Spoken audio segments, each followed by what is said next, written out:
So this is how you can cancel your Netflix subscription. Hey everyone, welcome to our guide for Netflix. Today you will learn how to cancel your subscription. Go ahead and open the app, and then go to your profile at the bottom right corner. Now go ahead and tap on the three lines at the top right corner, and then simply tap on account. It will send you to this link where you can go ahead and manage your settings in your account and other things. Just wait for it to load, and here we are.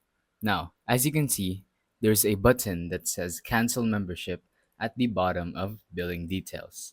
Go ahead and simply tap on cancel membership, and you can go ahead and cancel your Netflix membership. And yeah, that's pretty much it. All you have to do is go to your profile at the bottom right, tap on the three lines, and then tap on account, and you will find cancel membership. So yeah, that's pretty much it. Thank you for watching. Don't forget to leave a like, subscribe, and let us know in the comments if the tutorial worked or if you have any questions. Thank you and goodbye.